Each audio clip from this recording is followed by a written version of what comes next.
हर हर महादेव, हर हर महादेव भक्तों, हर हर महादेव भक्तों। आज हम चर्चा करेंगे एक ऐसे संत की, इस कलिकाल के, हम तो इस कलिकाल के संतों पर ही फोकस करेंगे, क्योंकि इस कलिकाल में, घोर कलिकाल में लोगों का मन स्थिति बहुत ही बिगड़ गया है। ईश्वर को न मानने वाले की संख्या अधिक हो रही है।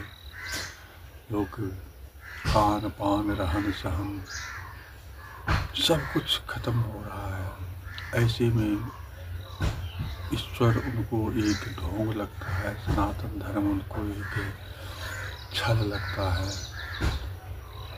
यह सब पर उनका विश्वास खत्म हो रहा है। इसलिए हमको कलिकाल में, इस समय 100-200 वर्ष 50 वर्ष पहले या वर्तमान समय में जो हमारे सिद्ध महापुरुष हैं, उन लोगों के चरित्र का गुणगान करके हमारे समक्ष प्रस्तुत करते हैं,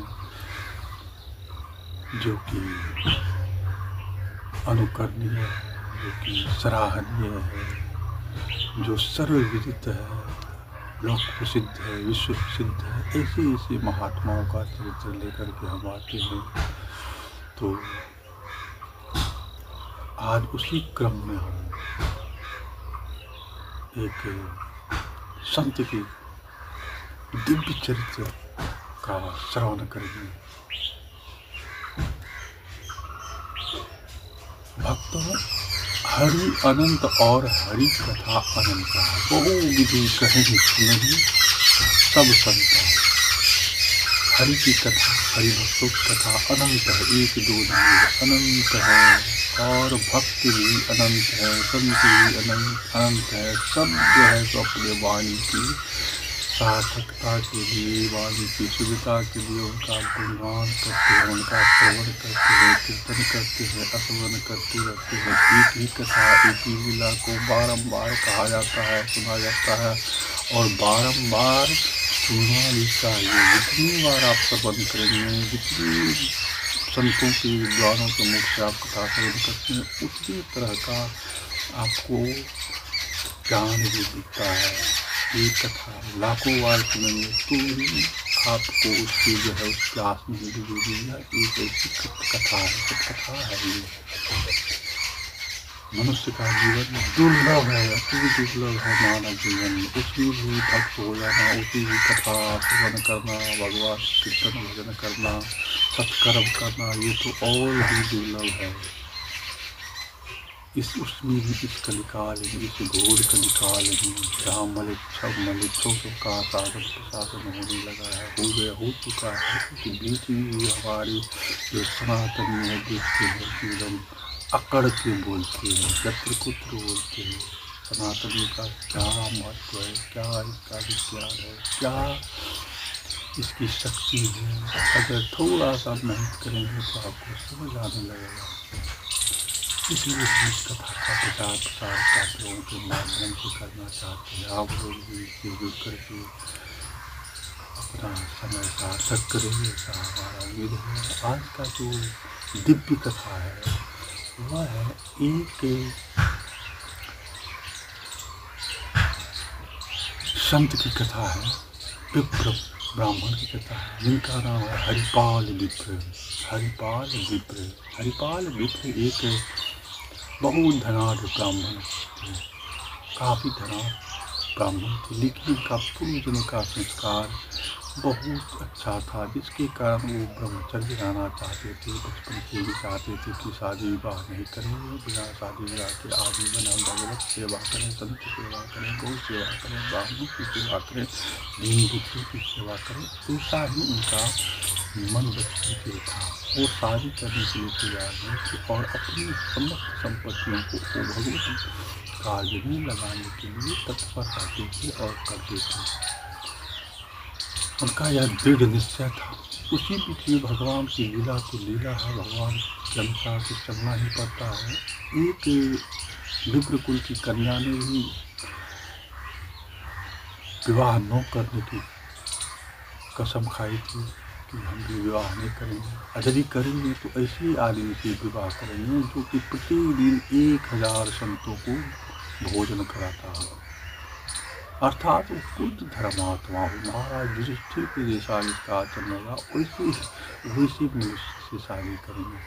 यह बात जब हरिपाल विप्र को पता चला तो हरिपाल विप्र सोचे कि यह तो बहुत अच्छा है, और ऐसे अगर मिल जाए तो वहाँ तो हो सकता है और जीवन भी सार्थक हो जाएगा। यदि ऐसी अर्धांगिनी मिल जाती है किसी के भी जीवन में आया तो उसका जीवन तो धन्य हो ही जाता है। इसमें तो कोई संदेह नहीं था। हरिपाल विप्र तैयार हो गए और उनकी शादी कर दी। शादी करने के बाद हरिपाल गृहस्था आश्रम में रहने लगे। और उसके बाद उनका जो अपना था, अब तो पहले अकेले उनका ये सा विचार था, अब तो दो हो गए, दोनों उसी मार्ग का, एक ही मार्ग के दोनों साथी हुए। तब तो अब कहना है क्या, डबल इंजन की सरकार हुई उनका, डबल इंजन की सरकार हो गई ना। दोनों जो है सो इंजन एक ही दिशा में जा रहा है, एक ही मंजिल पर जा रहा है, और वो भी सत कर रहा है। तो वो समझिए कि जो गाड़ी कितना तेज से निकलेगी। शुरू हो गया, क्या शुरू हो गया, संतों की सेवा, अंधाधुंध बेदबादब। अब क्या होता है कि यदि आप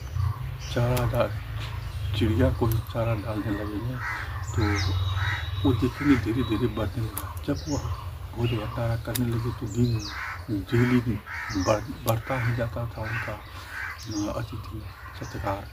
और दूर दूर के संत भी आते थे, वहाँ बैठ कर के भजन कीर्तन करते थे, सत्संग करते थे, भगवान नाम का गुणगान करते थे, कथा श्रवण होता था। यह चलता ही रहता था। हरिपाल विप्र दोनों उसमें इतना डूब गए कि उसको कमाने धमाने का कोई सुध-बुध नहीं रहा, और वह केवल संत सेवा में ही अपना जीवन लगा दिया। अब आमदनी कुछ नहीं है, खर्चा पूरे के पूरे खर्चा ही हो रहा, तो चलता रहा जब तक चला। उसके बाद जो है सो धीरे धीरे कुबेर, यदि आमदनी कुछ नहीं होगा, केवल खर्चा ही खर्चा है, तो कुबेर का खजाना भी खाली हो सकता है। तो इनका भी वही हाल हुआ। कुछ दिन तक, बहुत दिन तक चले, उसके बाद जो है सो बड़ा मुश्किल हो गया। तो फिर जमीन जगह बेच करके अपना वो साधु सेवा संत सेवा करने लगे। लगातार करते ही रहे, करते करते ऐसा एक दिन आया कि वो सब भी खत्म हो गया। क्योंकि भगवान जो है सो देखिए, भगवान दूर नहीं है, ईश्वर हमारे दूर नहीं है, बहुत नज़दीक में। हमने पिछले वीडियो में कहा था कि ईश्वर जो है वो परमात्मा है, आत्मा और परमात्मा, अर्थात जीवात्मा और परमात्मा साथ साथ ही इसी शरीर में विराजमान है। और सभी शरीर में, जितने भी शरीर में हैं, उसमें विराजमान रहते हैं। दोनों में पटरी हो जाए, दोनों एक मत का हो जाए, तब मजा आता है, तब वो संत हो जाता है। तो जिनका ये दोनों से आपसी संबंध स्थापित हो गया है, दोनों एक दूसरे के अधीन हो गए हैं, तो तब तो यही सब होता है। क्या होगा, तब तो सत्कर्म होगा, यज्ञ होगा, तपस्या योगी हो, क्या होगा। तो हरिपाल विप्र लगातार अपनी बढ़ रहे थे, जमीन का सारा जायदाद बेच करके उन्होंने लगा दिया। उसके बाद फिर लेकिन संत है सो आते ही जाते, नाम से ही आने लगे, बहुत दूर दूर के संत आते ही रहते थे। फिर उन्होंने जब कुछ नहीं मिला तो कर्जा बजा लेना शुरू कर दिया। तो लोग आसपास के जो जान पहचान तो समझते थे ये तो बहुत बड़े है तो देंगे, तो उससे कर्जा वर्जा ले करके जो है सो चलने लगा। कोई पर उछला, जब किसी का वापस नहीं करने लगे, तब जो है सो कर्जा देना भी लोग बंद कर दिया। हरिपाल विप्र ये सोचते थे कि हम जो किसी से लेते हैं वह तो अपने निजी स्वार्थ के लिए लेते, बल्कि उसके धर्म का हमको सही मार्ग में लगाते हैं। संतों को लगा इससे उसका धर्म भी पवित्र होता है, उसकी बुद्धि पवित्र होती है, उसका धर्म भी बढ़ता है, उसी का सुख होता है। यह सोच करके एक तो उसके पास था नहीं, दूसरा वो देते कहाँ देते। तो ऐसा करके वो जो है जो ठग फुसला करके यानी कि कर्जा उर्जा लेकर के बहुत दिन तक वो भी चलाए। उसके बाद वो भी जब खत्म हो गया, तब अब क्या करें। जो एक निष्ठ भक्त है, जो भक्ति के मार्ग में इतना आगे निकल गया है, वो तो पीछे मुड़ के देखने वाला नहीं है। उन्होंने चोरी करना शुरू कर दिया, रात को जाते, और ऐसे यहाँ सभी के यहाँ नहीं जाते। जो भक्त थे उनके यहाँ नहीं जाते थे, जो खुद धर्मात्मा थे ऐसे यहाँ, जो पापी थे, जो अपने धर्म को सत्कर्म में नहीं लगा रहे थे, ऐसे ऐसे मनुष्य नास्तिकों के धन को चुराने लगे और जाकर के चुराते थे। चुराने में वो कुछ सोना चांदी रुपया पहुँचाने थे, जो अनाज है, जो भोज भंडारा में जो सामग्री लगता था, केवल उन्हीं का चोरी करके लाते और अपना चलता रहता था। राधे राधे। डेली हो रहा है, कई दिन कई तरह की समस्या आती है, होती भी रहती है, लेकिन वो कभी पीछे मुड़ कर नहीं रुके और अपना काम करने बढ़िया कर। एक दिन वह एक सेठ के घर में पहुंच गए। वहाँ उन्होंने पूरा व्यवस्था किया, सब कुछ माल पानी कसे, तो लेकर चलने लगे तो उस सेठ की पुत्री जग गई। सेठ की पुत्री ने कहा कि पिताजी को लगता है घर में चोर घुस आया है। तो पिताजी कहता है चुप रहो चुप रहो चुप रहो, यह चोर नहीं है, यह तो हरिपाल मित्र है, हमारे महान संत है हमारे समाज की।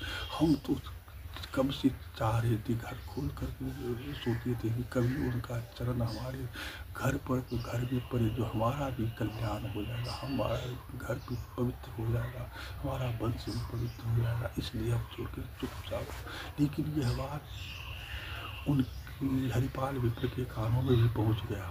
तो उन्होंने कहा अरे ये तो स्वयं धर्मात्मा है, तो इनका हम धन लेकर क्या करेंगे, तो खुद अपने करते होंगे, तो इसका तो हमें ज़रूरत नहीं। तो वो छोड़ करके चुपचाप चले गए। लेकिन वो चले तो आए, लेकिन वो सेठ जी भी पीछे छोड़ने वाले नहीं, तो उन्होंने और अधिक धन दे करके बैलगाड़ी से उनके यहाँ पहुँचा दिया। कहा सरकार आपका यह सामान है, आप इसको लगाइए, सत्कर्म में लगाइए। हम तो चाहते थे कि आपका चरण हमारे दरवाजे पर पड़े, हमारे घर में पड़े, इसलिए हम आज तक कुछ नहीं किए।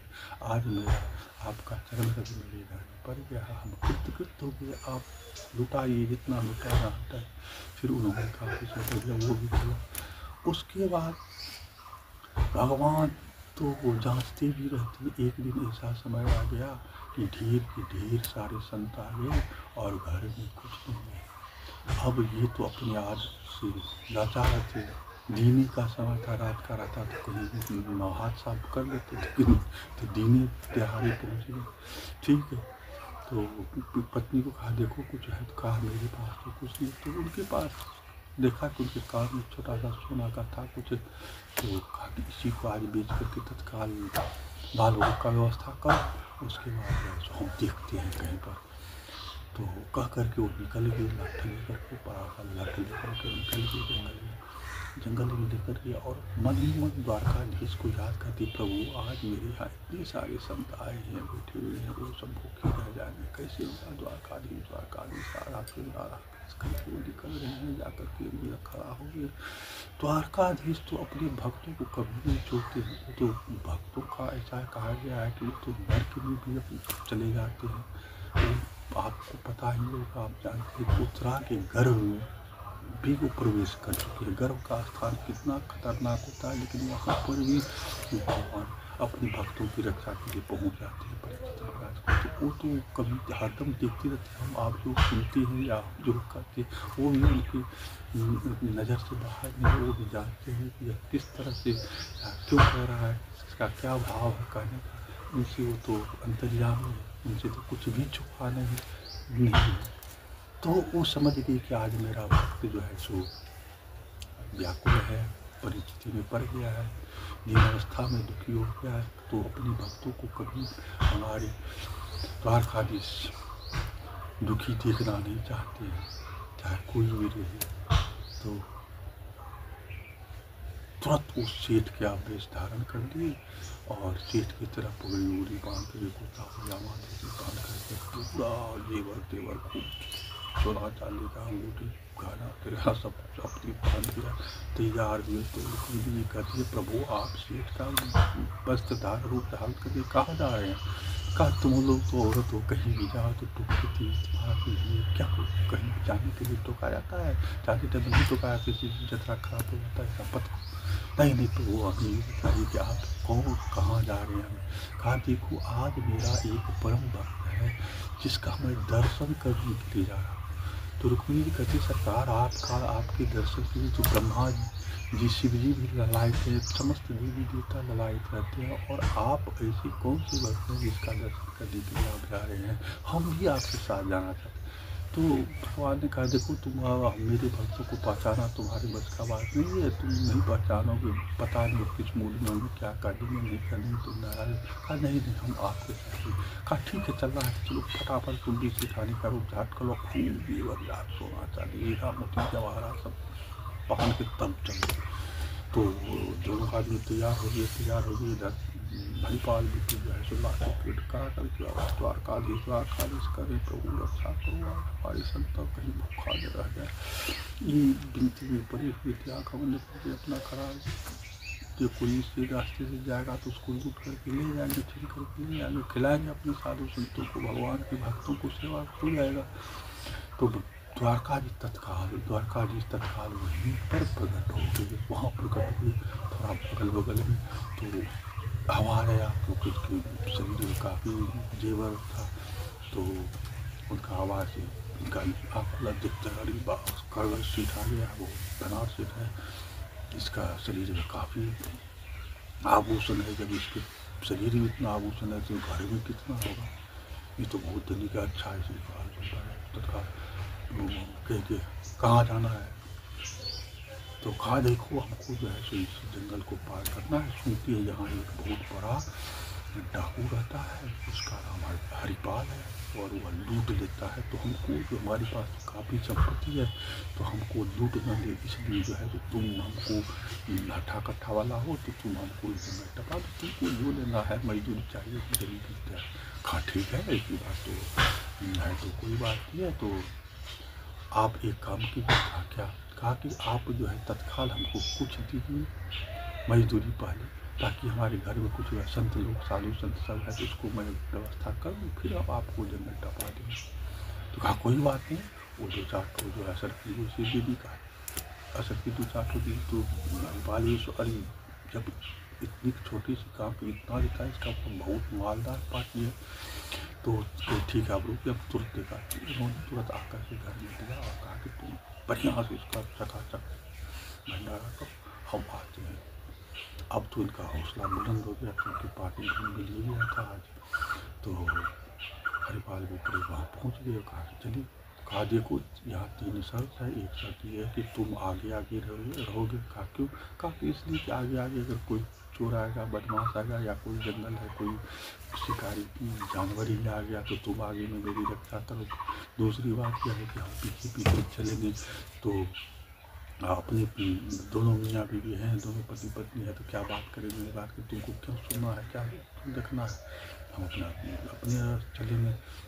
तो कहा ठीक है चलिए। दूसरी बात और हुई, तीसरी बात उसमें ये थी कि भगवान ये सोचते थे कि ऐसे भक्तों का जो है सो चरण रज मस्तक पर लेना चाहिए। चरण ऐसी भक्तों का भगवान, हम लोग क्या भक्ति करें, अपने लोग इस काबिल नहीं कि भगवान की भक्ति, भगवान ही भक्तों की भक्ति करते हैं। भगवान उस विप्र का की सलाह को, भक्ति को देखकर इतनी रिझ गए थे कि वो उनका चरण रज लेना चाहते थे। इसलिए कहा तुम आगे आगे चलो, पीछे मुड़कर नहीं देखा। चलो कुछ दूर जब आगे गए तो इधर भगवान जो पीछे में गप करते थे, अरे सेठानी देखो यहाँ हम खजाना भर गया है, यहाँ इतना मामला हो गया है। तो रुक्मिणी जी कहती अरे कुछ दान पुण्य भी कीजिए, कुछ सेवा सुश्राई। अरे ये सब जो है सब बकवास की बातें हैं, ये झूठ फूस की बातें हैं, धर्म कर्म कोई चीज़ कुछ नहीं। ऐसा इसलिए करते थे कि हरिपाल को जो किसी धर्मात्मा व्यक्ति को कुछ नहीं करते, जो नास्तिक था उन्हीं को जो है सो वो लूटते थे। तो भगवान और भी उनको सुना करके कहते थे, बातचीत करते थे। रुक्मिणी जी ने उनका साथ देकर इस तरह की बात क्या करते हुए आगे कुछ देर आगे जब गया तो तराक से जो है सो हरिपाल जो है लाठ लेकर के पटक दिया। का ठहरो आप कहीं नहीं जा, क्यों क्या हुआ? हम ही हरिपाल विप्र हैं और हम ही लूटते हैं। तुरंत अपना जो है सो गमछी बिछा दिया, कहा कि धोती बिछा दिया, कहा कि इस पर टोटल माल खोल के जितना जेवर है खोल के रखो, फटाफट रखो, मैं तो देख लो लेकर तैयार हो गए। अब तो भगवान थर थर कांपने लगे। रुक्मिणी जी कहती अरे मधु कीटक के डर से जो नहीं कांपे, हिरणा कश्यप का डर जिसे नहीं हुआ, इसकी सामने डर है। भगवान तो नाटक कर रहे हैं। तो फिर जो है सो वो भगवान उतार अपनी दिली और रुक्मिणी जी का भी सेठानी तुम भी जो है जल्दी दे दो, जल्दी दे दो। हरिपाल भी बहुत बदमाश है, डाकू है, इसका नाम प्रसिद्ध है, सब जानते हैं। तो उद्देना शुरू कर दिया, सब जो झाड़ के उतरवा लिए। हरिपाल भी रुक्मिणी जी के एक अंगूठे के हाथ में एक अंगूठी था जो कि नहीं निकलता था, थोड़ा टाइट था, नहीं निकलता था।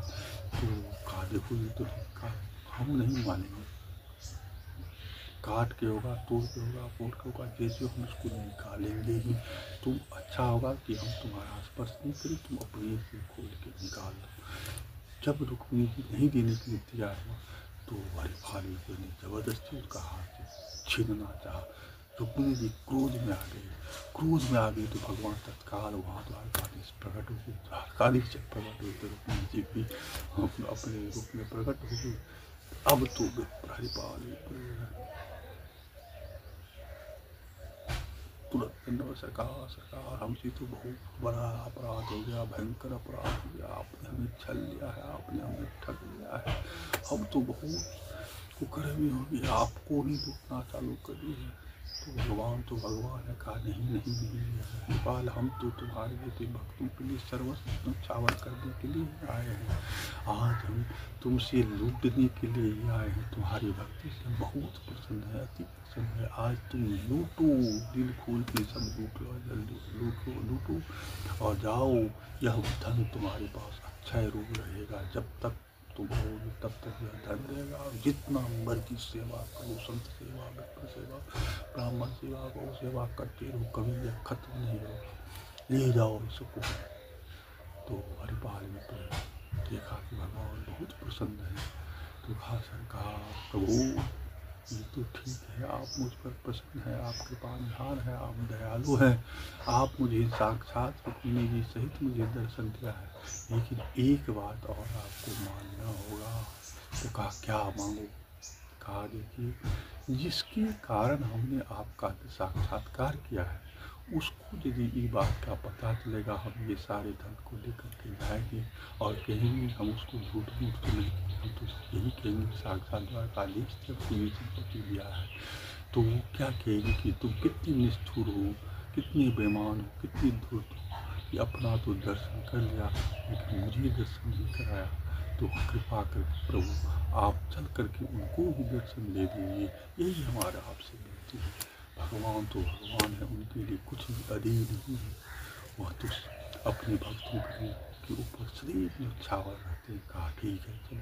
तो वहाँ आकर के भगवान कुछ दिन रहे और समस्त उसके यहाँ जितने भी सबसे साधु संत थे, ग्रामीण थे, सबको भगवान साक्षात चक्र सुदर्शन के रूप में दर्शन दिए। वहाँ कुछ दिन मेजबानी रहे और हरिपाल विप्र का उद्धार किए हैं। ये है भगवान की लीला जो कली काल में होता ही रहता है। ये नहीं कि अगली होगा द्वापर में लिए किए हैं। द्वापर से अगर आप भारतीय इतिहास को देखेंगे, अभी तो जो है हमारे स्कूल कॉलेज में जो इतिहास पढ़ाया जाता वो तो बेकार ही पढ़ाया था, कुछ से कुछ पढ़ाया। लेकिन जब अपना संस्कृति और सनातन हिंदू धर्म के इतिहास को देखेंगे, हिंदुओं का इतिहास को देखेंगे तो ऐसा इतिहास भरा पड़ा है, लगातार लीला हो ही रहा है। रामचंद्र की भी लीला होती है, भगवान कृष्ण की, भोलेनाथ की, महादेव की, यह सब होता ही रहता है। लेकिन हमारे ऐसे विमुख प्राणी हम इन चक्षु से नहीं देख पाते क्योंकि उस तरह का हम सत्कर्म नहीं कर पाते, जिसके कारण हम उसके विमुख रहते हैं। लेकिन इस कलिकाल में कलयुग से युग नहीं गौन और कर विश्वास, यदि इस कलिकाल में हम थोड़ा सा भी मेहनत करते हैं, एक घड़ी याद, दो घड़ी याद, ये थोड़ा सा भी हम समय निकाल के इस बात इसके पीछे लग जाते हैं तो हमें दिव्य अनुभूतियाँ होने लगती है। यह निस्संदेह है, मैं दोनों हाथ उठाकर कह सकता हूँ कि यह सत्य है, यह घटना लगातार हो रहा है। आप भी इससे जुड़े, सत्कर्म में जुड़े और सत्कर्म के माध्यम से सत्कर्म में सबसे बड़ा चीज़ है कि कथा श्रवण, क्योंकि जब तक हम सुनेंगे नहीं तब तक हम करेंगे क्या। हमारा यह हिंदू धर्म कर्म विद्यालय जो हम लोगों ने लिया है कि बस इतना ही कथा इसको सुन करके, इसको समझ करके आप इस संसार सागर से बेड़ा पार हो सकते हैं, इसमें कोई संदेह नहीं है। तो चलिए आज हम आपसे ज़्यादा समय नहीं लेंगे, इतना ही समय लेंगे और इतना ही समय में आज हम संत श्री हरिपाल विप्र की कथा प्रसंग को आपको सुनाया है। यदि आपको अच्छा लगे तो ज़रूर कमेंट में जय श्री राम, जय द्वारकाधीश, हर हर महादेव लिखिए और अनुग्रहित कीजिए। जय श्याम रामचंद्र की जय, राधा कृष्ण की जय, रुक्मिणी कृष्ण की जय जय।